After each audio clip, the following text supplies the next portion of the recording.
تحية رياضية جديدة عبر برنامج ع أرض الملعب. معي أنا عبد الناصر حرب كل أربع الساعة 4 بعد الظهر على إذاعة جبل لبنان. حلقة جديدة مليئة بالقوة والإلهام. رفع اسم لبنان بالعالي بسما رياضة رفع الأثقال. فاز بلقب بطل العالم للماسترز أكثر من مرة. شو هي أسرار محافظته على اللياقة والتألق بعمر كبير؟ وكيف فيك تبني جسد قوي وصحي سواء كان مبتدئ أو محترف الرياضي؟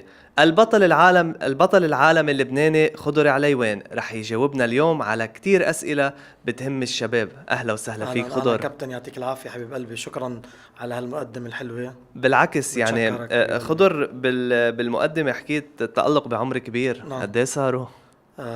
هذيك المرة نفس السؤال. نفس السؤال كان بالخمسين. ما كل سنة عم بحسب لك اياه لشوف بالسنة كم مرة عم تطلع معنا وتحقق ميداليات. حبيب قلبي، هذا شرف لنا. بالعكس يعني بنتمنى لك كل التوفيق. مرسي. خضر، ابرز اذا بدي بلش بابرز المحطات نعم. بمسيرتك الرياضية حتى وصولك نعم. لبطل العالم للماسترز، كيف فيك تلخص لنا المشهد؟ يعني بدك تقول أنا بلشت بسن بعمر 11 سنة، ومثل ما بتعرف أنا من عائلة رياضية عميدة الأستاذ مليح العيوان الله يطول بعمره. والاشياء يعني اكثر مشاركات تحت سن 30 سنه كانت هن مشاركتي بالعاب اولمبيه، اثنين العاب اولمبيه، سيول 1988 وسيدني 2000. يعني نحن انه شرف له اللاعب اللبناني انه يروح يشارك بالعاب اولمبيه، فكان لي الحمد لله التشانس، وكنت بالقمه يعني بهذا العمر قدرت شاركت باثنين اولمبياد. من ضمن هول البطولات كان يصير في بطولات عرب، دورات عربية، دورات أسيا، كله كنت شارك فيه يعني، وكان مستواي منيح والحمد لله. أنا إذا بدك أكتر شيء برزت بدومين الماسترز بعد عمر ال 35 سنة. من 35 سنة لهلا يعني بفضل الله يعني ما في سنة ما تأخرنا عن المشاركة ببطولات العالم للماسترز، وحققنا فيها نتائج حلوة كتير للبنان، من الذهبيات والفضيات والبرونزيات. وآخر مشاركة هلا صارت بطولة العالم بلاس فيغاس، جبنا 9 ميداليات للبنان، ذهبية وفضيتين لإلي، وثلاث فضيات للرباع عدنان مرفوسي، وثلاث فضيات للرباع محمد نبيل جليلاتي. وقبلهم إذا بدك كان في بطولة آسيا بشهر 4. حنحكي أكتر بالتفاصيل، ولكن بدي أحكي شوي بس عن مسيرتك الرياضية ومشوارك أكتر. شو أبرز الصعوبات اللي واجهتها بكل هيدي المسيرة اللي حكيت عنها، البطولات اللي يعني شو هي الصعوبات اللي كانت دايما توقف بوجهه لخضر عليوان؟ والله ليك الحمد لله رب العالمين كان عندي إصرار ضلني إنه سابر وضلني أتمرن. أنا موظف في شركة طيران الشرق الأوسط، بقسم الاي تي ديبارتمنت، ويعني موظف وبلعب الرياضه، وضليتني مستمر على هذا الشيء زمن طويل يعني. بس اللي كانت مفوكس انه انا مثلا الرياضه هي مثلا هي كارير تبعي، هي حياتي، بشوف حالي فيها على طول انا، وهي فتحت لي ابواب كتير بالحياه يعني الاجتماعيه وهيك، وقربتني من ناس كتير يعني. ويعني ضليتني حاطط براسي انه ضلني الصعوبات، في صعوبات هي الصعوبات اللي كانت بوجه الاصابات الرياضيه. الاصابات الرياضيه في فتره مرقت مثلا عملت لي مثل شوك يعني، وكانت حتكون هي النهايه يعني لعب الرياضه. فالله سبحانه وتعالى هيك وفقني بمعالج فيزيائي اسمه محمود ابو حيدر، فصدقني هو كان النفس لحتى ضليتني مكمل. نعم. يعني كان مثلا انصاب، يصير في اصابه كنت لا اقعد اتعالج وما قرر شارك ببطوله، فهو عقيده مثلا كذا بطوله انصاب، نعمل علاج لها، روح شارك بالبطوله جيب ذهب وارجع، مثل ما عم بحكيك يعني هذا الزلمه انا بتشكره جدا يعني. أكيد يعني هي الاصابات الرياضيه هي كانت هي أخطر شيء على كل رياضي أساساً. بتعرف انت كل ما يكبر الواحد كل ما بصير بواجه اكثر اصابات. صح، نسبة تعرضه لإصابة بصير أعلى. وبده يكون عندك خبرة انت هم، يعني ما في كتير ناس انه تفهمك وكذا، بده يكون انت عندك خبرة وهيك، وبتشوف برا كيف بيعالجون. برا اللاعب مثلا عنده طاقم طبي، طاقم فني، ما بتعرف انت حكيم نفسي يعني كمان بيكون عنده إذا مضايق قبل البطولة لما دغري. بشوف اللبناني عم يربح ويجيب ذهب ما بيصدقوا هن انه هو ورفيقه معه كوتش ليفوتوا، وعم بيربح دول جاية 15 لاعب وشو 30 إدارة، عم تربحهم انت وتجيب ذهب، ما بيصدقوا بيتعجبوا فيك. صح. طب مين اليوم خضر عليوان لرح على رفع الأثقال؟ نعم. ليه هيدا التوجه؟ نعم. مين الشخص اللي وجهك لهون، ولا شو السبب انك نقيت هيدا الرياضة؟ ما مثل انت بتعرف انه هيدي نحن كان عندنا نادي الصحة والقوة الرياضي وبعده موجود يعني. نعم. وكلنا نحن ابطال لبنان وابطال العالم كلهم طلعوا منه. بحب اذكر يعني البطل العالمي حسنين مقلد طلع من نادي الصحة والقوة، البطل العالمي خالد مقلد، البطل العالمي بطل الاولمبي محمد خير طرابلسي، البطل العالمي حسان الايسي، كلهم نحن كلنا عائلة وكنا نلعب بنادي الصحة والقوة. كان مدربنا الله يطول بعمره حس سهيل الايسي. وفتنا بهالجو يعني انا نزلت على النادي كان في كاراتيه، بلشت بالكاراتيه وصلت للحزام البني، بس كنت انا يعني طري، جسمي عندي طراوه يعني. نعم. فكنت اتفرج على الابطال وهيك وكيف عم بيشيلوا اثقال وهيك، فحبيتها للعب وفتت فيها. عمي بطل عالمي كان بلعبة رفع الأثقال وبكمال الأجسام أكتر، وبيي الله يرحمه لعب رفع أثقال، وخيي محمد أمين عليوان اللي هلا هو مستلم من النادي عنا وهو الكوتش يعني بدرب كمال أجسام، هو بلش أثقال قبلي بس ترك وأنا كملت المسيرة. خضر عليوان البطل العالمي لرفع الأثقال. اليوم انت عم نحكي نحن 50 سنة، الله يطول بعمرك حبيبي الله يخليك. يعني فينا نحكي انه اليوم انت عندك عائلة، عندك حياة خاصة، عندك حياة نعم. شخصية، عندك عملك الخاص، كيف نعم. عم تقدر توازن بيناتهم؟ نعم. هلا هي بتصير مثل انك انت خلص انه عادي عندك هاي، حتى انت اذا بتقعد بلا تمرين بتحس شي ناقصك. نعم. يعني انت كابتن وبتعرف يعني اذا نهار ما قدرت تتمرن بتحس حالك عامل ذنب. كيف مثلا شخص مثلا ما قابل صاحبته او ما قابل مرته او كيف بحس حاله عامل ذنب مثلا، هيك بتحس انه شيء هذا على صدرك. لما بتلعب رفع الاثقال او بتلعب الرياضه اللي انت بتحبها، كل الستريس عليك وكل الضغط اللي بالشغل او بالحياه الاجتماعيه او بشيء بتظهره صدقني. يعني هي مثل الاكل والشرب، مثل حياه تانية يعني صح. الرياضه وخصوصا الويت ليفتينج هي حياه تانية. طيب باخر بطولة كنت عم تحكي عنها حققتوا 9 ميداليات. 9 ميداليات. 9 نعم. ميداليات صح. حدا دق من المعنيين من المسؤولين، حدا حكيكم قالكم مبروك، كرمكم، عمل شيء، ولا لأنكم الرياضة ما بدي أقلل من قيمة الرياضة بس نعم. لأنه منا رياضة شعبية بلبنان نعم. ما حدا اهتم للموضوع؟ يعني اذا بدك الاتحاد بس هو اللي باركنا بصفة الحاج حسنين مقلد والاصدقاء والهول يعني وهيك. أقل بس وزارة الرياضة ما في شيء اما شيء رسمي شيء هذا اخر همهم. ما لها علاقة، ما كأنك انت راح ترفع علم لبنان.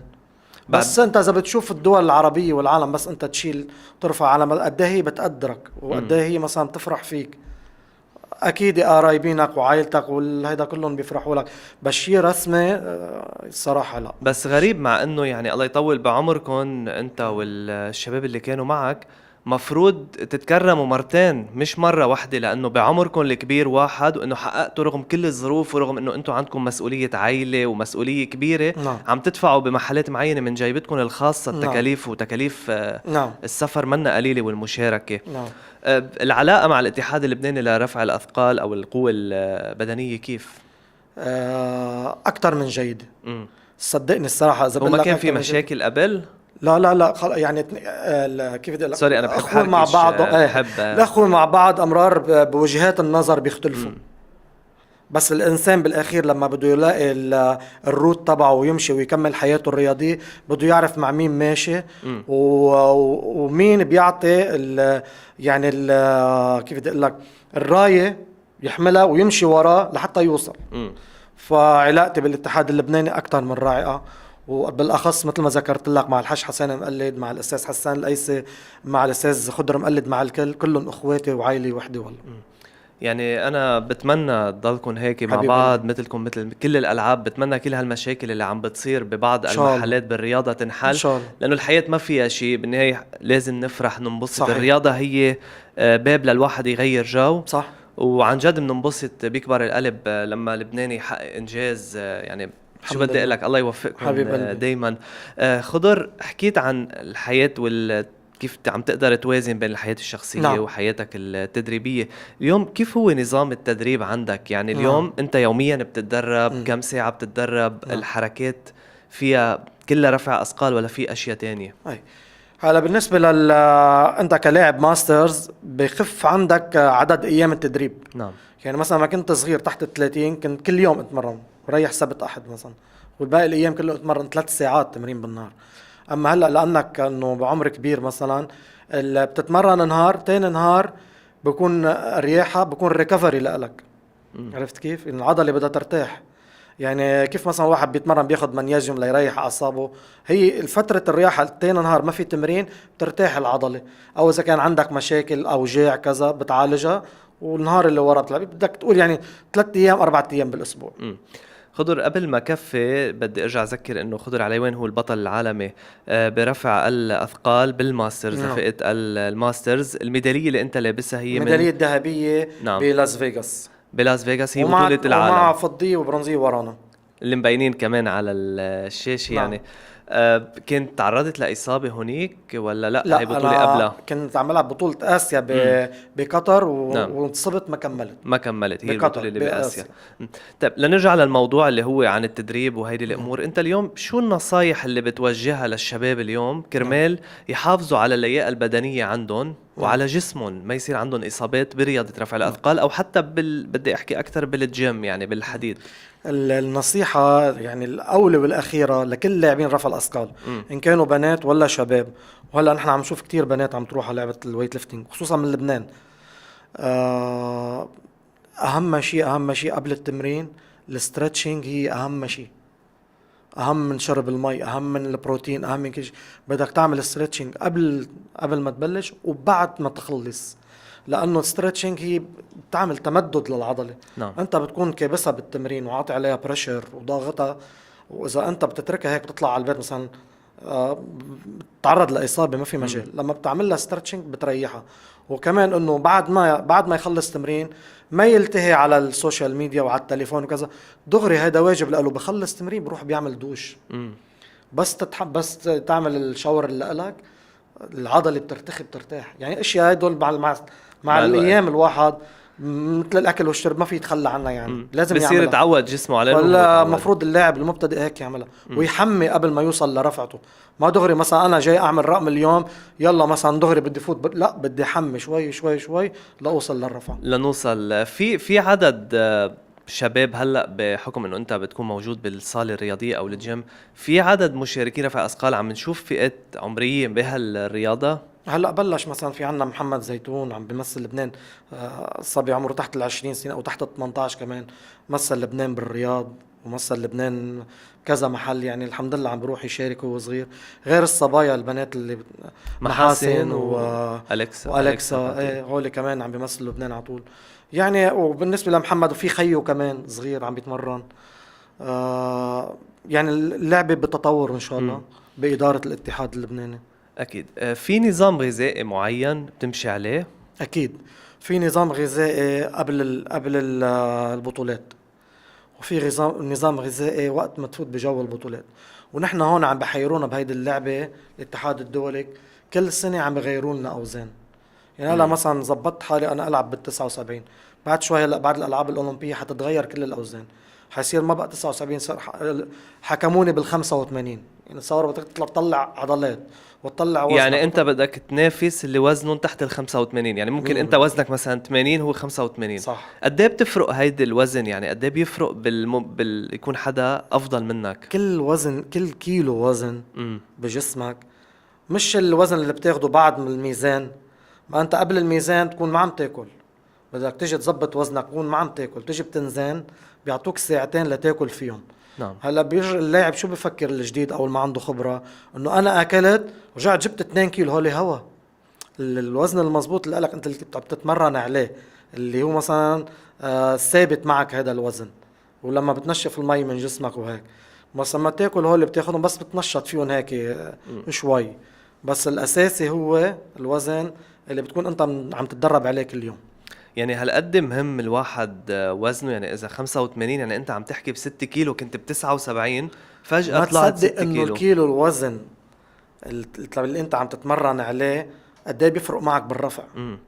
هيدا عم نحكي عضل مش إيه. كرش. اكيد لا أكيد. مش يعني ما في واحد يكبر كرشه ما حتفرق معه. لا هلا في منهم من نحن رفع الاثقال فيك تكبر كرشك، ما فيك يكون وزن عالي بس ما بتستفيد. ما بتعتمد على الكرش، لا انتبه. ما ان انت بتعتمد على عضلات الظهر، بتعتمد على الترابيز، بتعتمد على الفخاد، في منهم لما بتشوف رباعين مثلا بتكون ناصع وكرشه طال، مش مثل البادي بيلدينج ابدا.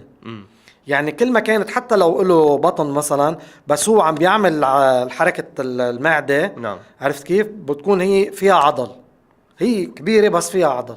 اوكي خضر، الاصعب تمرين لليوم لاعب رفع او رباع رفع الاثقال، يعني رباع، شو هو اصعب تمرين بيكون؟ يعني اذا بدك اصعب تمرين، يعني اصعب حركه لكون دقيق اكثر. هلا كتير عالم وكتير ناس ما بيحبوا السناتش اللي هي رفعة الخطف. نعم. ليه؟ لانه اللي هو سناتش مرة الخطف انه واحدة الاكس من الارض دغري. بتحملها، بتعمل حركة فنية تحت وبتضلك طالع. صعب كتير، يعني هذا الوزن بدك تحمله وتنط فيه بالهواء انت. يعني اذا بتشوفني على سلو موشن حتلاقيني مثلا انا عامل ارك انجل، هي بيقولوا لا ارك نعم. انجل، هي بتبرم ظهرك لورا هيك تصور وعم تحمل هالاوزان وتطير فيها يعني بثواني. عرفت كيف؟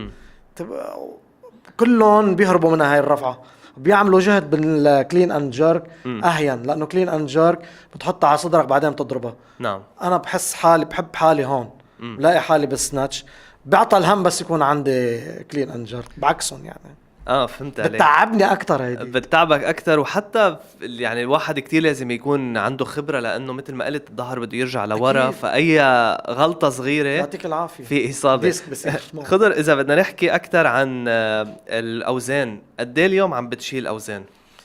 هلا من كم يوم، يعني من كم يوم الحمد لله عملت رقم كتير حلو. عملت 104 خطف، وعملت امبارح او اول امبارح 124 متر. يعني هول اذا الله راد باي منافسه لبطولات الماسترز اللي بدها تصير بال 2026، بده يصير عنا بطوله العاب الماسترز بابو ظبي ان شاء الله نقدر نشارك فيها، وبطوله العالم باتينا بدها تصير.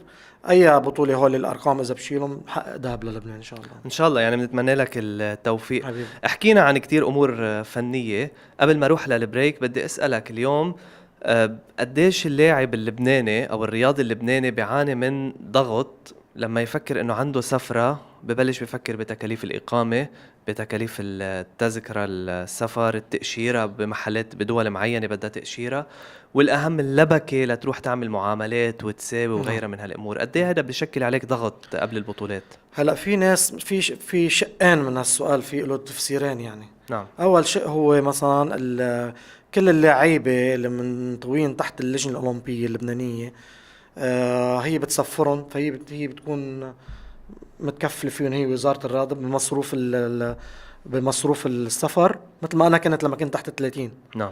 ما كنت اتكلف شيء، كنت روح مثل لبنان، كانت الدوله هي من كل مكفلة شيء. بكل شيء. اما بس انت تصير بعدين بالماسترز، هونيك المصيبه، هونيك الطامه الكبرى. هونيك انت بدك تتكفل بكل شيء وتامن سبونسرز لتروح تمثل لبنان.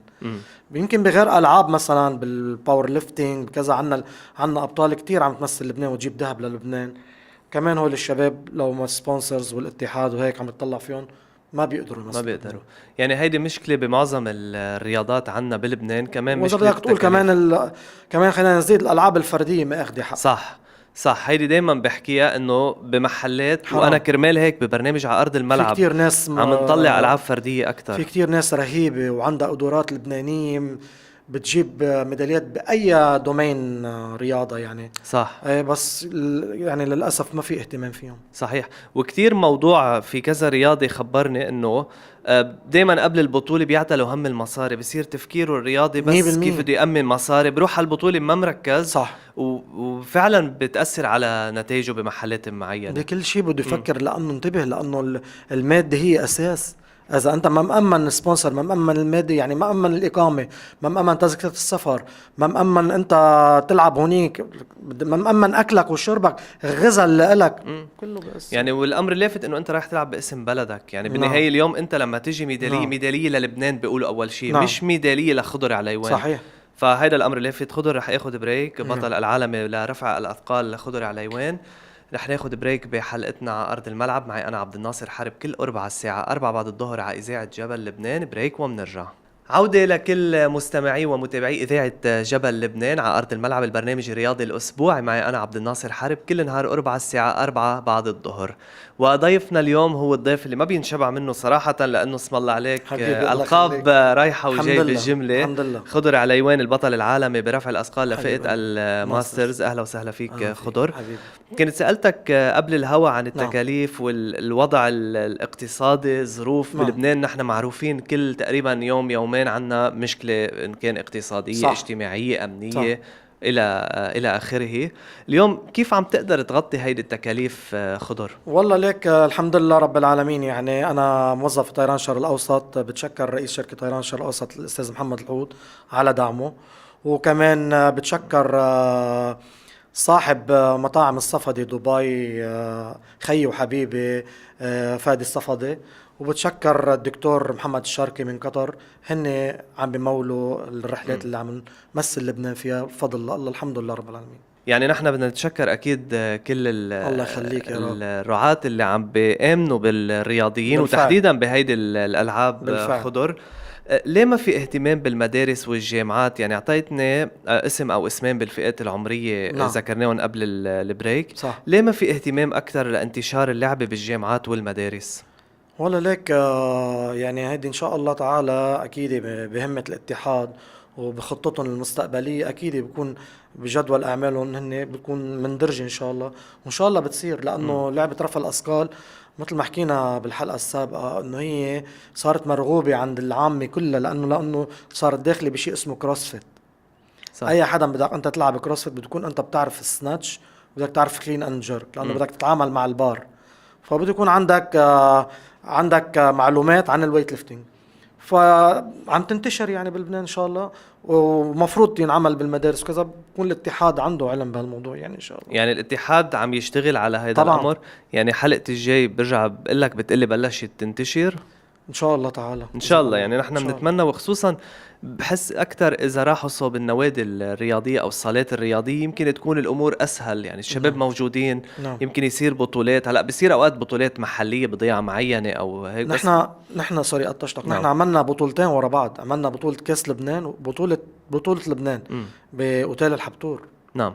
الاتحاد كان عم بينظم طب كذا ليه بطولة، مثلا باور ليفتنج ورفع اثقال وبودي بيلدينج، ونحن كان لنا حضور وعم نلعب، شاركنا فيهم على مستوى عالمي. كانت المنصة والتجهيزات شيء حلو كتير. طب اليوم هيدا لانه انت عم بتخبرني انا عرفت فيها. صح. بس ليه اعلاميا ما في، يعني ما في حدا يبعت خبر، ما في حدا يوزع اخبار؟ اني نحن كاعلاميين ما بنعرف انه اليوم في بطوله في شيء. يعني هذا انا برايي تقصير من الاتحاد، انه لازم يكون في حدا يتابع الاخبار او يبعت. يعني هذا خدع على لساني انا، بس لانه انا بتضايق انه بعرف بغير العاب انا ما بعرف انه في كاس لبنان. ما بقول تقصير من الاتحاد، لا، لانه هو على منصاته منصات ما فينا نحكي على السوشيال ميديا شيء، ولما بالزبط. تبعت للاعلاميين شيء تاني. اليوم الاعلامي منه مضطر او منه مجبر انه يروح على صفحه هيدا النادي ليعرف. نحن عايشين بالنهايه بلبنان، منا يعني صفحه دوليه. انا ما لي صفه يعني بالاتحاد إدارية. اكيد بس لا انا اقدر عم اجاوب على هذا السؤال. انا من حرقه عم بحكي لانه رياضه عم بتحقق القاب برا.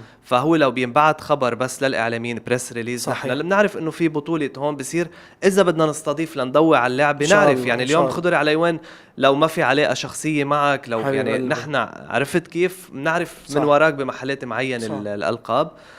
خضر، الرسالة اليوم بعد خبرة طويلة بالرفع الأثقال، شو بتحب تقول للشباب اللبناني اللي بده يدخل برياضة رفع الأثقال؟ أنا بحب أقول لكل الشباب اللي طالعين، يعني ما تفتكروا إنه لعبة رفع الأثقال هي لعبة مثلا إنه بتعور وصعبة وكذا، إنه بس وحتى ما تقولوا كمان حتى البنات ما تفتكروا إنه هي بس للبنات، بس للشباب. لعبة رفع الأثقال أنا بالماسترز اللي فوق 35 سنة بروح بشارك ببطولات العالم للرجال وللسيدات، men's and women's، كل الأعمار السيدات بالميات وبالثلاثميات و400 بكونوا بنات عم بيشاركوا. 400 لاعبة عم بتشارك، وهولي فوق 35. وشو أقولك تحت 35 وتحت 30 بطولة. لعبة رفع الأثقال مهمة، ولعبة نحن كلبنانيين لأنه مأصلين فيها للعبة بنقدر نبرز فيها، نقدر نعطي، بس بدنا يعني دعم الأهل. الاهل تحمس الشباب ولادهم يلعبوا، مش انه بس نحن منفوكس لانه عم نشوف مثلا الباسكت على على التي في بنبعت ابننا يلعب باسكت، كمان بعته يلعب رفع اثقال ما بيصير له شيء، لا بيقصر ولا بيطول، بضل مثل ما هو. صح. خضر، كيف ممكن نحسن او نطور من رياضة رفع الاثقال بعد بلبنان؟ عم بحكي شو الطرق المعينة غير اللي حكينا عنهم المدارس والجامعات، هل في طرق اليوم لتحمس انت الشباب او حتى اللي حكيت عنهم امر مهم السيدات انه يمارسوا رياضة رفع الاثقال؟ هلا ليك اذا صار في مثلا يعني اذا كله مثلا اول شيء هلا هن من دون ما حدا يقول لهم عم بروح مثل ما قلت لك عم بروحوا يلعبوا كروسفيت، امم وعم بشوفوا على على السوشيال ميديا وعلى اليوتيوب وعلى الانستا كيف الشباب اللي برا مثلا كيف عم بيلعبوا لعبة الكروسفيت، ويعني من وراء هاي الشغلة لأقول لك شيء، الامريكان كانوا بالمرة ما يجيبوا ميداليات ببطولات العالم برفع الاثقال. هن الامريكان اخترعوا الكروسفيت، اوكي، لحتى تصير انترتينمنت وللشعب الامريكاني يجي يلعب فيها. لعبوا كلهم، صار لما اللاعب يلاقي حاله مميز بهي اللعبة، مثلا ما في بالحبلة ما في بالسباحة، ما الكروسفيت كذا لعبة مع بعض بنفس الوقت، قام لقى حاله بالسناتش، لقى حاله بالكنين، قام دغري شو راح على الفريق تبع الويت ليفتنج. هيك بصير، وهيك بلبنان لقدام بتصير كمان ان شاء الله. يعني نحن بنتمنى اهم شيء ظروف البلد إذا تساعد الله يهدى راد. شوي الوضع ان الامني شاء الله يا رب، والاجتماعي، ان ومن شاء الله بعدها بعتقد حيكون في نهضة بكل الرياضات، باذن الله تعالى، ان وهيدا العهد الجديد اللي موعودين فيه ان شاء شاء الله. الله تكفي. اذا بدنا خضر، يعني اليوم عم نحكي بعد عمر طويل بالمسيرة وانجازات امتى بدك وبطولات. تترك؟ لا، حاسألك هذا السؤال بس اخر الحلقة. شو ابرز الانجازات او انجاز واحد بعد بدك تحققه؟ نعم. يعني شوف في بعد شغلة اي بيقول خضر انه انا هيدي اذا بحققها بعتبر خلص اي ارتحت. هلا طالما في نفس ما ارتاح باذن الله الله، يطول بعمرك. طالما قدران اعطي حضلني ان اعطي شاء الله. بفضل الله. مم. هذا ليك من رضا الله ورضا الوالدين، الحمد لله. تربينا على الرياضة وتربينا على الأخلاق الحميدة، وحنضل بإذن الله لآخر عمرنا. فهلا التارجت يعني أنا والبطل عدنان مرفوسي يعني بنحط براسنا ونقول إن شاء الله الله يوفقنا نعمله قبل ما نترك مسيرتنا الرياضية، تحقيق رقم عالم، نعم. إنه نقدر نكسر رقم عالم. يعني مثل ما نحن ابطال عالم بلعبه رفع الاثقال، يكون مثلا عنا صاحب الرقم العالمي بلعبه رفع الاثقال بالخط يعني بعمر يصير في كذا. حدا بده يكسر رقمكم لبعدين. 100% يعني ينزل اسمنا مثل كيف عم تنزل اسمك بالجينيس بوك. نعم. كمان هون الريكوردز بكون عنا هيك سجل بالبطولات العالم انه مثلا خضر علوان حقق رقم عالم سنة كذا. هذا كمان نحن تارجت حاطه انا والحج عدنان، ان شاء الله بنوصل له. يعني ان شاء الله بتمنى لك حبيب التوفيق. الله يخليك. ما زلنا عم نحكي عن الانجاز او الحلم اللي عم تطمحوا له، ان شاء الله بيتحقق. شو البطولة المقبلة حتكون؟ عنا بإذن الله بفبروري من 6 ل 15 فبروري 2026 بطولة ألعاب الماسترز أنا رايح أشارك برفع الأثقال، بس هي بكل الألعاب. بكل الالعاب. فأنا حابب إنه روح شارك فيها، لأنه أول مرة بتصير بالإمارات بدولة عربية. حلو.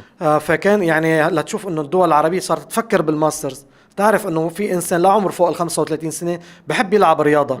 فمن هون من هالمنطلق هيدا أنا بشجع كل الشباب العربي واللبنانيين إنه يلعبوا رياضة فوق ال 35. يعني أكبر دليل على حكي كريستيانو رونالدو عم بيخرب الدنيا بهذا العمر ب 40 سنة، وعم بروح يشارك بالسعودية وعم بيتألق بهذا العمر. ليه؟ هلا هو داير باله على صحته وهو من الأساس بطل يعني. وحتى ميسي كمان هو اللي يعني بنشوف يعني هو زبطت رجعت. ايه زبطت. انا برشلوني عرفت كيف، بس انه لاقول لك انه ما تقول انه الرياضه انه خلص انه عمر خلص. ايه عمري انه هون أنا عنا ما- حرام بطفوله اللعب كره القدم. صح. بكون هو مميز وعنده سكيلز وكذا وهيك، بيقولوا له انت خلص 28 سنه يلا روح اقعد على جنب. لا بيقعد على جنب، لا يمكن هذا بتلعبه 10 دقائق دقيقه بس واحد بيعطيك صح. بتجيب جول. صح 100%. بسؤال خضر، قد ايه مهم الرياضة؟ هيدا سؤال شوي بعيد عن الحديث ولكن مهم. قد ايه مهم الرياضة لبناء شخصية الفرد، نعم وخصوصا لما جسمه لما شخص يكون جسمه حلو مرتب، غير ما يكون مثلا ماشي هيك ظهره منحني ومن هالامور. قد ايه مهم دور الرياضة لبناء الشخصية؟ ليك اكيد الرياضه بتبني له شخصيته وبتبني له اخلاقه للاعب. بصير عنده يعني بلاقي حاله هو مميز عن الشباب الباقيين، لانه هو عم يعمل مجهود اكتر بالنهار وبيتعب اكتر وعنده قدرة تحمل غير الشباب الباقيين. يمكن يكون عصبي، انتبه، بكون بيعصب، يعني اي شيء بتزركه بيعصب، بس بيقدر يتحمل جسمه، بيقدر يتحمل طاقته، مشاكل اللي بيواجهها بالحياة بيقدر يتخطاها بسهولة. ليه؟ لأنه هو معود من هو صغير يكون رياضي وكذا. بتعطيه ثقة، أنا بقول بتعطيه confidence. الرياضة بتعطيه ثقة بحياته ليقدر يكمل أكتر لقدام ويكون مميز عن غيره. حكيت عن مشاكل وغيرها من الأمور، شو الأخطاء الشائعة أكتر شيء عند الرياضي المبتدئ أو اليوم اللي بده يعمل رفع أثقال أو حتى اللي بده يتمرن بس ليظبط جسمه؟ شو الخطأ الشائع اللي بيعملها المبتدئ؟ أوكي، هلا أنت مبتدئ وبعدك مبلش بالرياضة. نصيحة من إنسان يعني عاصر الرياضة كل عمره، انه انت لما بدك تشوف او تفتح اليوتيوب او الانستغرام او الفيسبوك، ما تشوف اللاعبين انه انا لازم اكون مثل هذا الشخص، او انت تركيبة جسمك غير تركيبته، عضلتك غير عضلته. انت قول الحمد لله بتمرن انا وعندي هدف انه اوصل له بالحياة، انه اكون بطل او اعمل شيء بالحياة، وين ما بتوصل احمد ربك. بس انت لما بتحط هدف انه انا بدي اعمل مثلا مثل بطل العالم الفلان، ايه، وبدي كسر حالي وموت حالي وبدي اتعاطى الشيء الدراجز ومدري شو لاوصل له، ما حيمشي حالك ولا يعني على اللونج تيرمز. انت يعطيك العافيه ما بتكمل. خضر، السؤال الأخير اللي هو أنت سألته لحالك، يعني الله يطول بعمرك والله يعطيك الصحة والقوة، إمتى حنقول خلاص الله يعطيك الصحة والقوة؟ الله يعطيك، هاي دعاية ببلاش جديدة. لما نحقق الرقم القياسي اللي حكيت عنه، نعم ولا ايه يعني هذا يعني اذا تحقق هيدا السنة بكون منيح وخلاص؟ لا بضل ما استفدنا. لا انا ما هلا العزال والحساد واللي بده يخلص من قدر على وين ناطرينه لحتى يخلص. بس صدقني والله طالما الله سبحانه وتعالى عاطيني الصحة وعاطيني، وطالما الناس الأوادم واللي ذكرنا أساميهم الله يطول بعمرهم واقفين معنا، وطالما الاتحاد بإيد أمينة نحن مستمرين.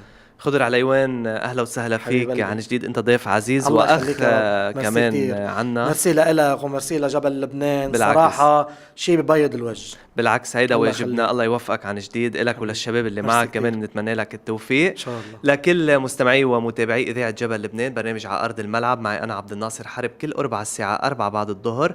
هيدي كانت حلقتنا مع البطل العالمي لفئة الماسترز خضر عليوان. نرجع نلتقى إن شاء الله بحلقة جديدة، إلى اللقاء.